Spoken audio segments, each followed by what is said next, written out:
ngiyacela nje bafethu kwababukayo kwi-Blaqlife television bafethu ukuthi siyacela sonke nosengicelela sonke thina esihlala emgaqweni esingasafuni ukubhema iwunga nami ngomunye wabo bafethu sesinesikhathi eside sibhema iwunga asisathanda ukuyibhema asisafuni lokho angikushiso mhlawumbe ukuthi ngibukane kodwa ngiyasho asisayifuni sesenziwa isimo sokuthi siyagula uma singayibhemile okugcina ngicela bafethu ukuthi abantu bonke bafundiseke ukuthi umuntu obhema iwunga akuyona isilwane thina sidinga ukusizwa bafethu kuphela into esiyidingayo hayi ukuthi sijajwe kuthiwa amaphara in ngiyacela nje bonke bafethu abantu ababukelayo lolu hlelo bafethu ukuthi noma ngabe umuntu umuntu ngakini noma ikephi obhema iwunga kodwa sisizwe bafethu nabanye abanolwa abafundisa abanye ukuthi umuntu obhema iwunga bafethu akusona isilwane asafuni ukuyibhema kodwa into esifuna iyodwa ukusizwa kuphela.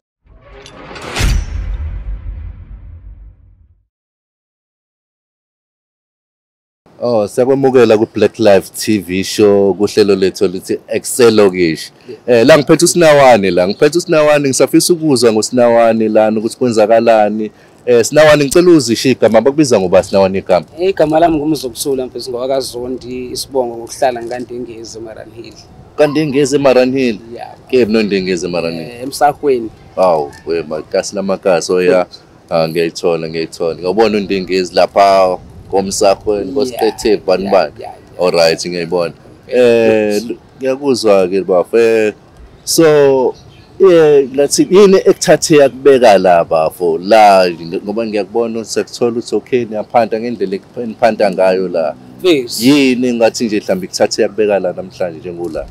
Into engibeke la mfethu emgaqweni ngifuna ukuqamba amanga mfethu ayikho inkinga enginayo ekhaya ngasekhaya elokishini noma kephi inkinga nje ngibekela emgaqweni mfethu inkinga yewunga mfethu ama-drugs nje ngikhuluma iqiniso ya iyona nje inkinga engenza ukuthi ngigcine ngi-end up sengile emgaqweni mfethu. So what decide ukuthi ubashiye endadleni uzoblomela kanje ya mfethu ngenxa ukuthi phela manje akuphanteki mfethu elokishini isigcina sishawa abantu elokishini mfethu ngoba sigcina kwenzeka ukuthi phela kufuna sije sitshontshe yabo leyo ngakho sigcina sishawa abantu befa abanye bethu yabo ingakho ke thina esikhona la emgaqweni sesabona into engcono mfethu ngoba eThekwini akhona ama-cardboards amakopi yonke into uyakhona ukuthatha lezo zinto enjalo ukwazi ukuyidayisa ukuthi uzo-afforda phela ukuthi uthole lento osuke uyifuna ngaleso sikhathi uyabona. So ngibona abaningi bagcwele impela la edrobheni ngibona kuyaphithizela kusho ukuthi yona indlela indawo kuze kuphantike kuyona mfethu unaselokishini yabo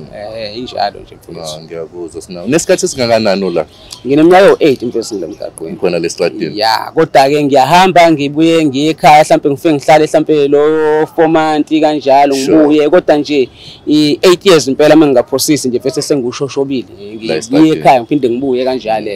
edladleni kodwa basangamukela right. Ya basangimukela grand ngoba phela nginacala mfethu ekhaya nginacala futhi elokishini kuyikona nje ukuthi sifuna ukuphantela lento esiyiphantela uma ngithi elokishini mfethu akwenzeki yabo azikho indawo zokuqala elokishini oma-cardboards njengoba senza nje la eThekwini yabona. So kusho ukuthi impilo ilula la eThekwini ya mfethu ubeka kahle impela singasho kanjalo kulula la eThekwini naselokishini mfethu ya kulula la eThekwini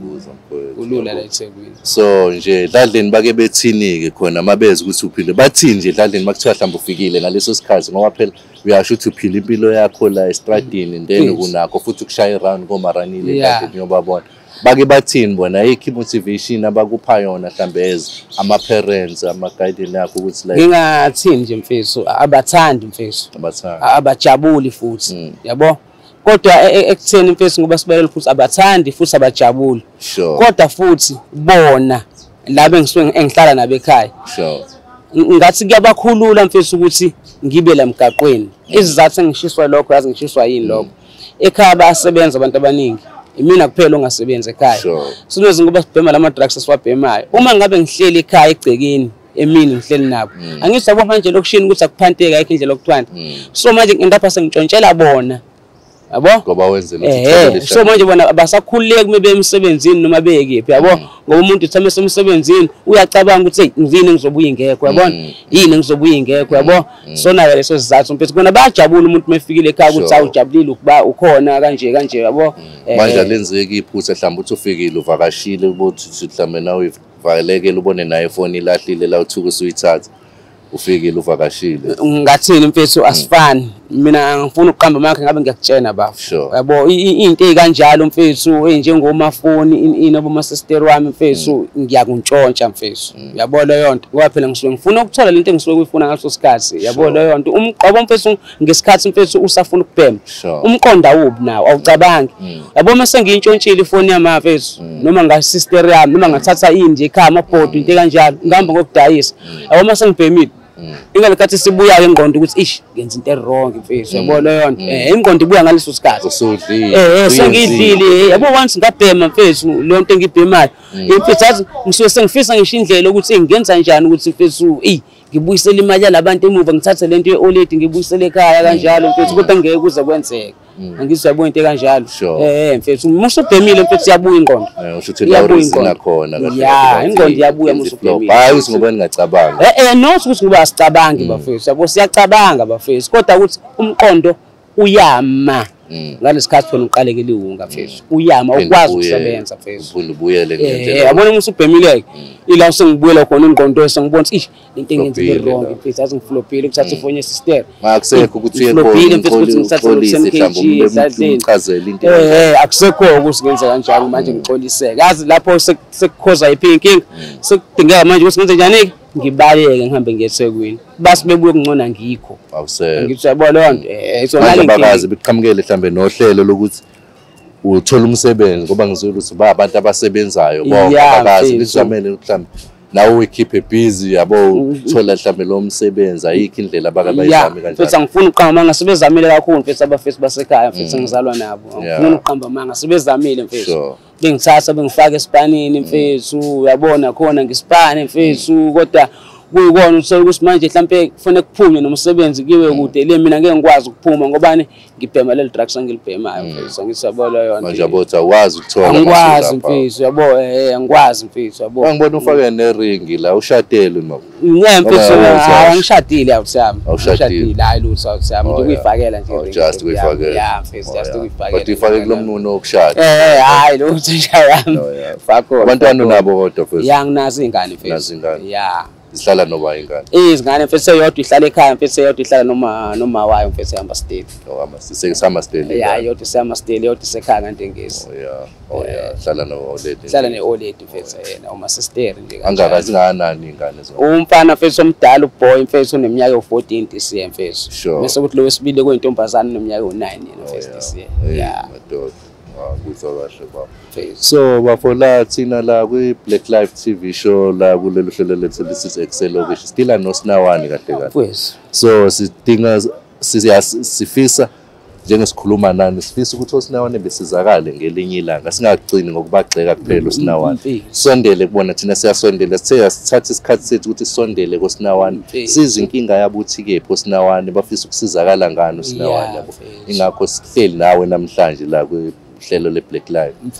ingoba sifisa ukwazi ngani boSinawani ukuthi okay niyayenza into yeni nihlala estradini yini nifisa ukuya mhlawumbe niyafisa ukuya nisizakale indlela thini ukuthi niphume kulezi idakamizwa izinto ezikanjalo yabo sithi ake sisondeleke thina kunina siza ukuthi yini enidingayo kahle kahle ezoSinawani ngoba ngikholwa ukuthi imnandi lempilo ukuthi nihlale ayimnandi mfethu ayimnandi mfethu into engingayisho nje bafu ukuthi yabo mfethu ngoba ngithe kuwena ngineminyaka ewu8 ngihlala emgaqweni ngineminyaka ewu13 mangaphosisa ngibheme ngaqala ukubhema ngo2011 iwunga mfethu yabo okusho ukuthi mfethu into engingayisho abusekho ubumnandi engifunayo kuyiwunga noma into engisathi ngifuna ukuyibona kuyona kwasekuqaleni kodwa vele ayike ngifuna ukuyibona kwaba nje mfethu ukusiphelele okushini menihleli namajida nonke yabo uthola omunye vele usayibhema mfethu iwunga kanjani nina nazi yabo ngoba sifihlelana ke thina kudala iwunga yabo ugcina nawe uthola usugacela ngaleyo ndlela wena mfethu ngokuthi phela sihleli namajida sonke senza into eyodwa ngisiyabo leyo nto ukube bafethu kwathi ngesikhathi lesi ngigacela kwiwunga ukube ngase ngimbonile mina mfethu umuntu oyiphara ukuthi umuyiphara kuba kanjani kwenzakalani kuwena mfethu yabo leyo nto ngangeke ngize ngibheme iwunga kodwa ngenxa ukuthi nasiqala mfethu ukubhema iwunga lalingekho iphara sasingafuna ukuthi uzothubukela kuyena ukuthi yini isiphetho somuntu obheme iwunga ukuthi kwenzakalani ngoba sebefila abafethu mfethu abaningi kade sihlala nabo elokishini bashayiwe abanye bashonile yabo kuyona mfethu iwunga. So ungathini-ke kongakangeni no besacabanga ukungena kuwunga njengoba ngiyeza ukuthi ukube njengochaza ukuthi ukube wawazi ukuthi mhlambe mawungena kulento u-end up kephi kwawukuthi ngaleso sikhathi sasilingakaba khona kuthiwa yiphara. So ngiyayizwa ngendlela oyichaza ngayo. Sengithi mina-ke kuwena yini ongayisho kumuntu ongakangeni kuyona iwunga nosacabanga ukuthi engene kuyona leli system? Yabo mfethu into engingayisho nje mina mfethu kumuntu mfethu ongakaze ayibheme iwunga mfethu emhlabeni nongakaze ayithinti ukuthi angabisasondela kuyona mfethu angasondeli mfethu kuyona angasondeli kuyona angayithinti nangephutha even ngisho umama futhi mfethu ngiyafisa mfethu ukuthi babe nendlela nezimpawu zokubona umuntu oseqala iwunga mfethu ukuthi umbona kanjani mfethu ukuthi useqala ukubhema iwunga yipi mfethu into abangayenza bona mfethu ukuze bagweme leyo nto. Uyazi ukuthi into ebayimbangela ukuthi mfethu usigcine sesibhema iwunga uyazi ukuthi mina ngizokutshela ukuthi into egcina yenza ukuthi ubheme iwunga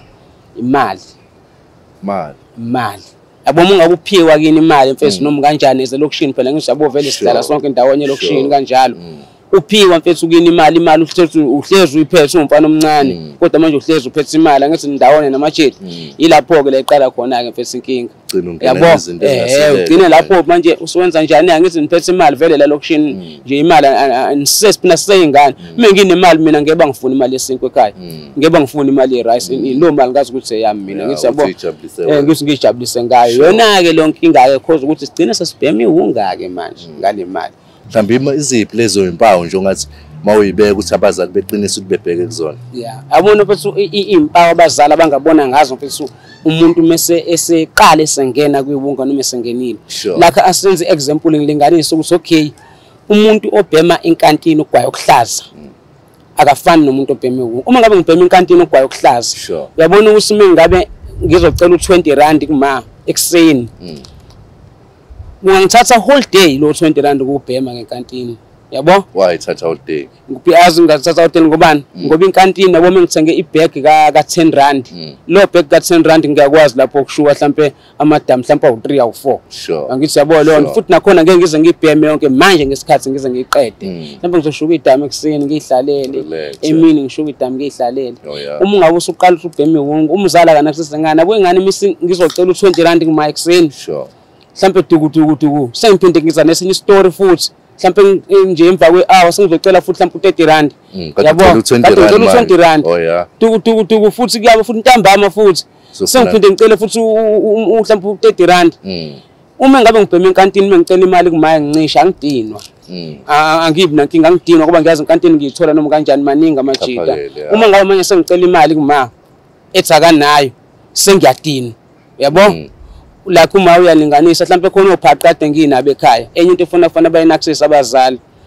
ingubo zengane yakho kumele uzazi zonke ngoba into esiqala ngayo uma ngabe sesiqala sesibhema iwunga into esiqala ngayo mase sifuna iwunga singasayithola imali siqala ngengubo zethu esinazo ungahamba umhlaba wonke noma bazokutshela into engitshela into esiqala sidayise thina ingubo zethu kuyabu uyabona ingane yakho kade sicela imali kakhulu yabo kuyabu usuyabona hawu lo ajina ukuthi awusawubona yabona awu labo phaqaba ukuthi futhi awusababona yabo ekhaya senginokuthi mina manje mingabe kudliwe ekseni ngisadla angidle ekseni angithi yabo leyo yini banguthi ungadli ingadli ekseni akudleki phela manje ngithi ngingayitholile iwunga ngoba kuvala inhliziyo lento kusuka arrost manje lese akuthiwa nje kuze kushona usuka uyitholile mhlawumbe ngeke ngize ngidle into engizoyithanda ngizothanda ukudla into enoshukela ngizofuna amakhekhe ngifuna idrink ngeke ngize ngikudla into enamafutha yindaba amafutha awadleka angiyinte nabafutha inhliziyo bancane bamnyama yabo into oyithandayo nje uma drink into enjengomakhekhe kanjalo yabo yabona ke izona indlela onganokuza ngawo umuntu lo oseqala ukubhema iwunga ifuna into ewushukela angithi yabo senginakho nje ukuthi uma ngihleli mhlawumbe dining room ekhaya noma ngabe sini noma isekuseni noma mina sengiyalala mina dining room engihleli musha uarrost uyalala uyazelisa arrost yini arrost u-arrosta mfethu ngakuchazela ngitsini umuntu ongazi u-arrosta mfethu indlela like asithi kanje angithi abantu abaphuza utshwala bathi unebhabhalazi fana ehlisa akhipha ibhabhalazi athola ubhiyo wodwa ehlisa ibhabhalazi kanjalo ke nomuntu obheme iwunga kunento ebizwa ngokuthi arrosta leyo uyena yenza amalungu omzimba kuwena abibhlungu ungakwazi ukufocusa ungakwazi kusebenza lutho nje kuwena umqondo wakho ucabange lento iyodwa sokuyifuna ngaleso sikhathi manje mawusuna leyo arrest kubungazi ukuthi ungalala iyala iyazelisana ulala uhleli uhleli kanje wonje sifike ngihlale kanje uthi mina ngishawa arrosta ngahlala kanje ngeke kuphela u5 minutes athi ngoba mhlawumbe usukubheme kakhulu mawusukulele kukabili sure uma ngishawa arrosta uyangilalisa uma ngabe ngibheme kakhulu ngeke ngize ngilale noma kanjani uma ngabe ngibheme kakhulu ngizoba active kakhulu yabo into omuyenza uyayenzisisa yabo leyo nto kodwa la uthola khona isikhathi nje esincane mhlawumbe sokurelax uzolala mingeke into ozoyenza uzolala kanti mengishawa arrosta ayikho into engingayenza akwenze lutho nayo ukuhlala phansi kwami ukulala kwami okay hayi bafowethu ngiyasiza isitori sakho mfowethu ngiyasiza kodwa ke siye break njengamanje then sobe sesiza isitori sakho siqhubeke size ukuthi siphatheleni baba mfowethu alright baba ngiyabonga mfowethu.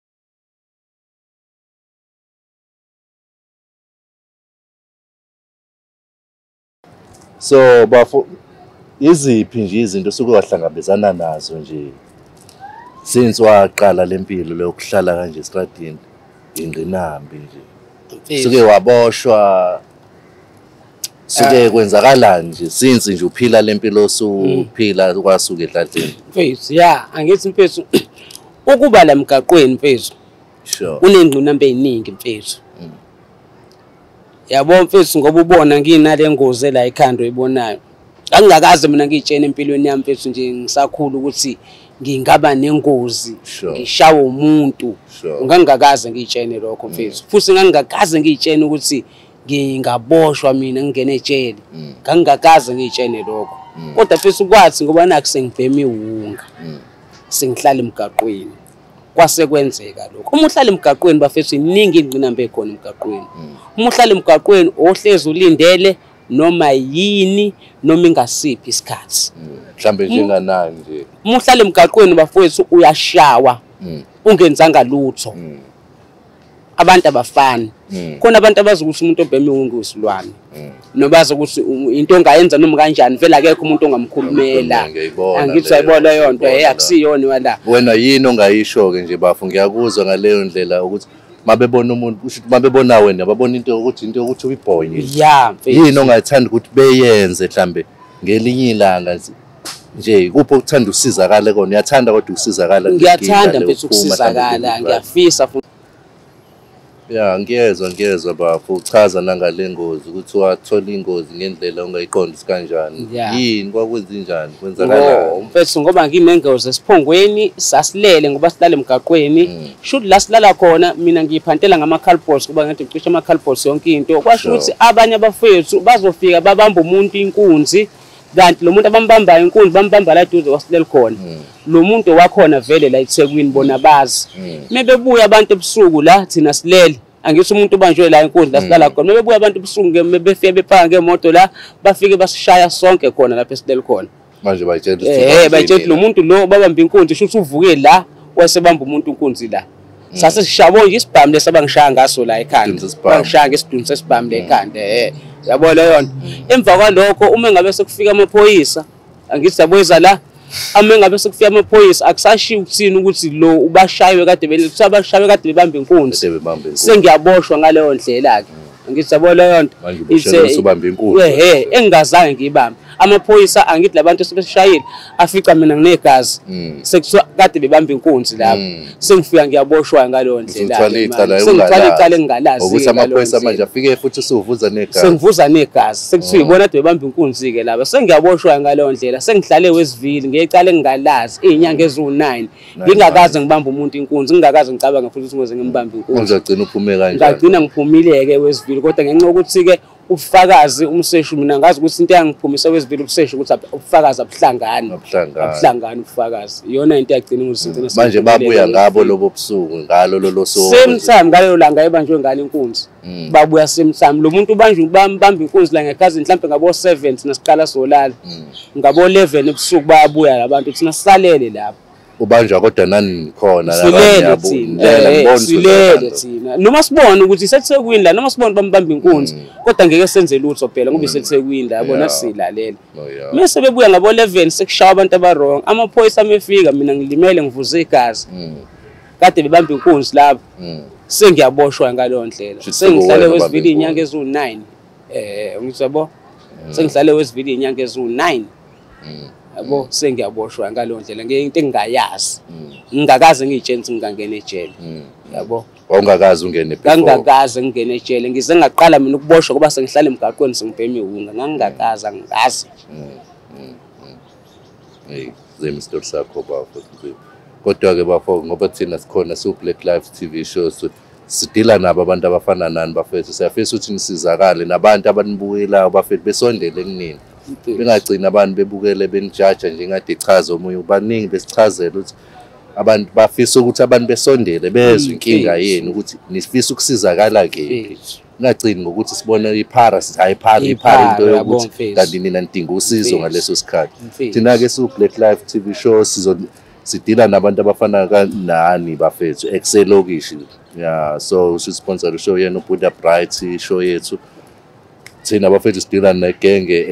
efisa ukusizakala bona sinawani yabo nawe nje sinawani mafuna ukuba sharp yabo kuyimanje uthi sharp manje shintshela ugqoka isikiphe esisha manje yabo right kahle sifuna nibe sharp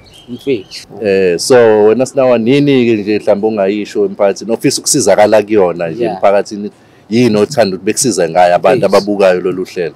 ngiyacela nje bafethu kwababukayo kwiBlaqlife television bafethu ukuthi siyacela sonke nosengicelela sonke thina esihlala emgaqweni esingasafuni ukubhema ihunga nami ngomunye wabafethu sesinesikhathi eside sibhema ihunga asisathanda ukuyibhema asisafuni lokho angikushisa mhlawumbe ukuthi ngibukane kodwa ngiyasho asisayifuni sesenziwa isimo sokuthi siyagula mase ngayibhemile okugcina ngicela bafethu ukuthi abantu bonke bafundiseke ukuthi umuntu obhema ihunga akuyona isilwane thina sidinga ukusizwa bafethu kuphela into esiyidingayo hayi ukuthi sijajwe kuthiwa amaphara in ngiyacela nje bonke bafethu abantu ababukelayo lolu hlelo bafethu ukuthi noma ngabe umuntu umuntu ngakini noma ikepho obhema ihunga kodwa sisizwe bafethu nabanye abanolwa bafundisa abanye ukuthi umuntu obhema ihunga bafethu akusona isilwane asafuni ukuyibhema kodwa into esifuna iyodwa ukusizwa kuphela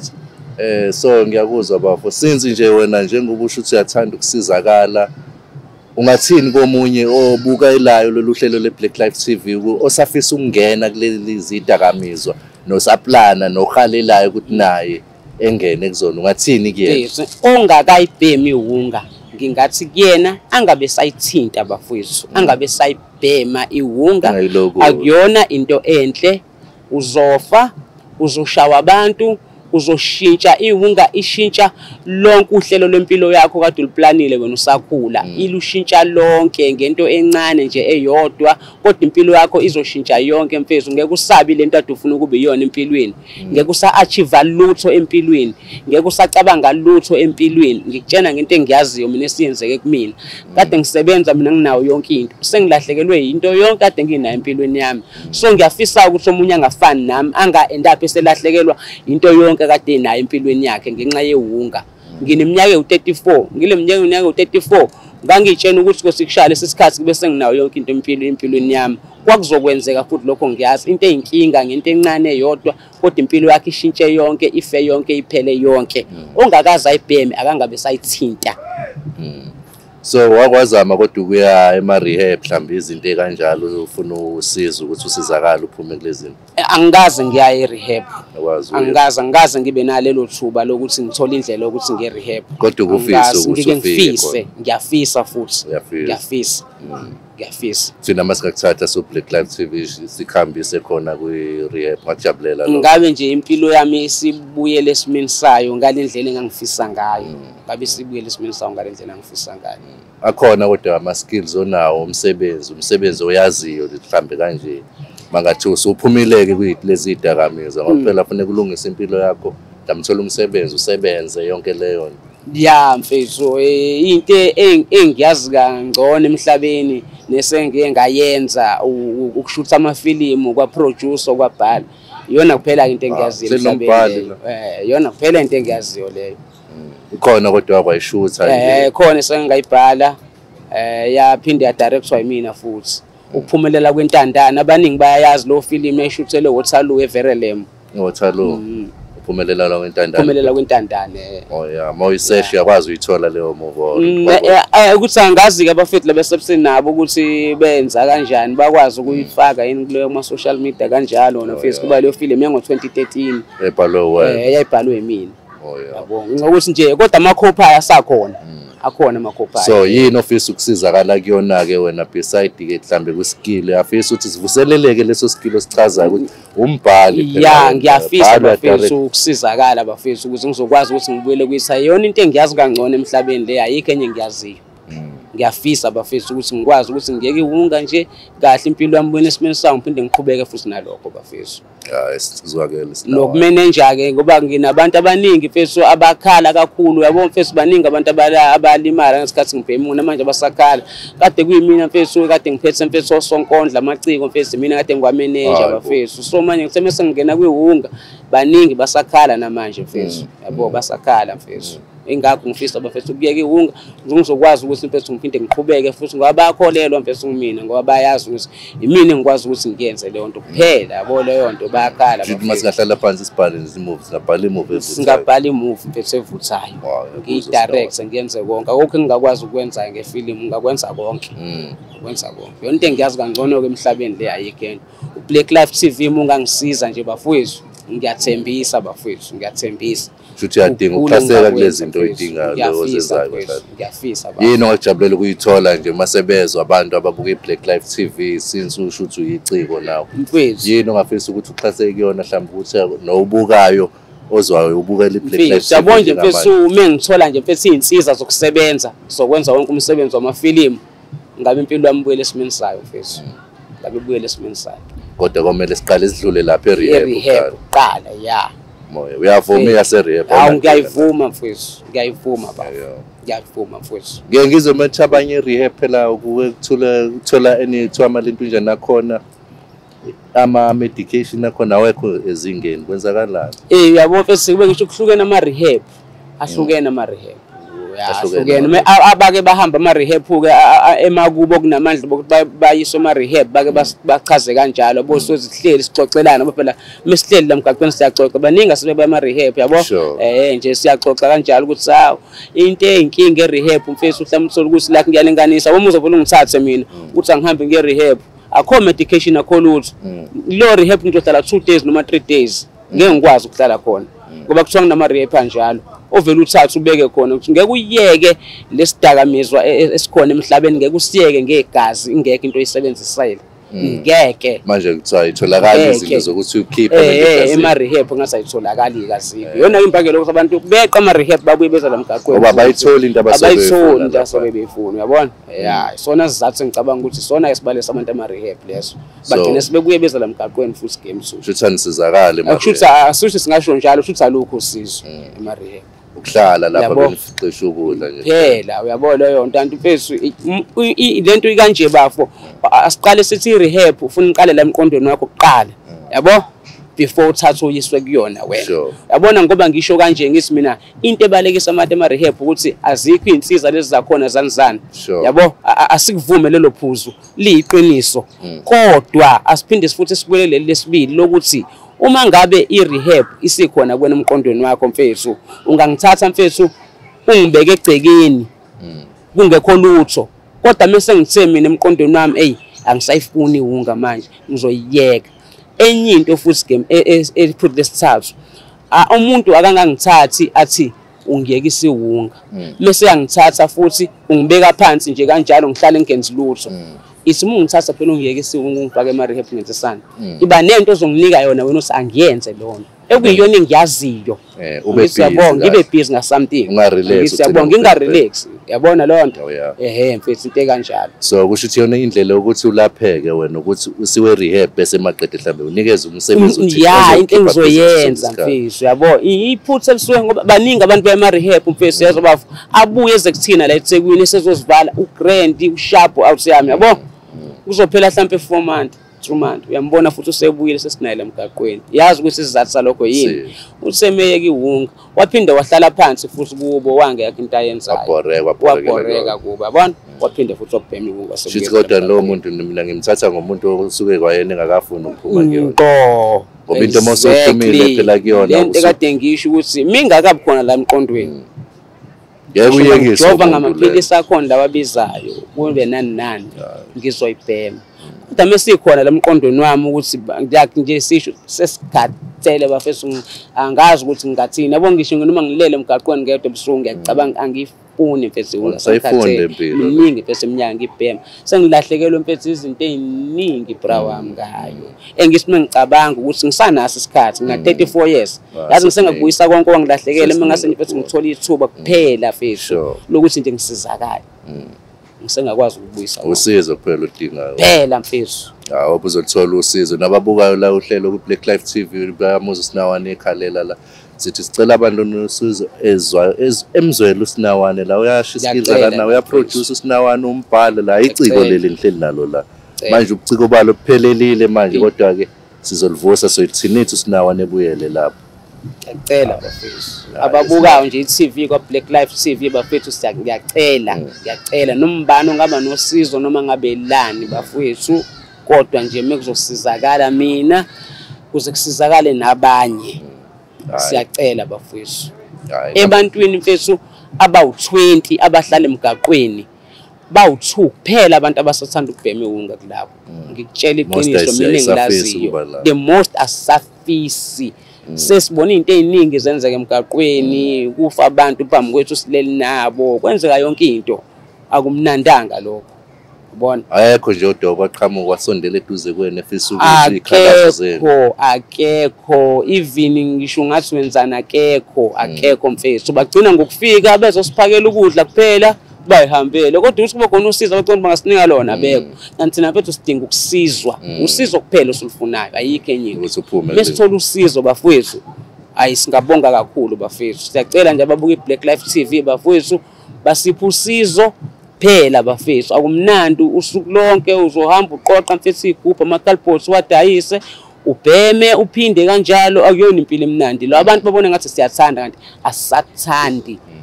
asathandi mfethu is enough mfethu asathandi lokwa ngempela futhi asathandi bafethu nathi siyafisa ukwenza into ezizaziyo empilweni bafethu yabo kwenzeka iphutha nje sagcina sesingene lesi sidakamizwa kodwa siyafisa manje nathi bafethu ukuthi sisiyeke sithathe impilo zethu sibuyisele esimeni sazo kahle kwababukayo nje Blaqlife TV siyacela basisize bafethu siyacela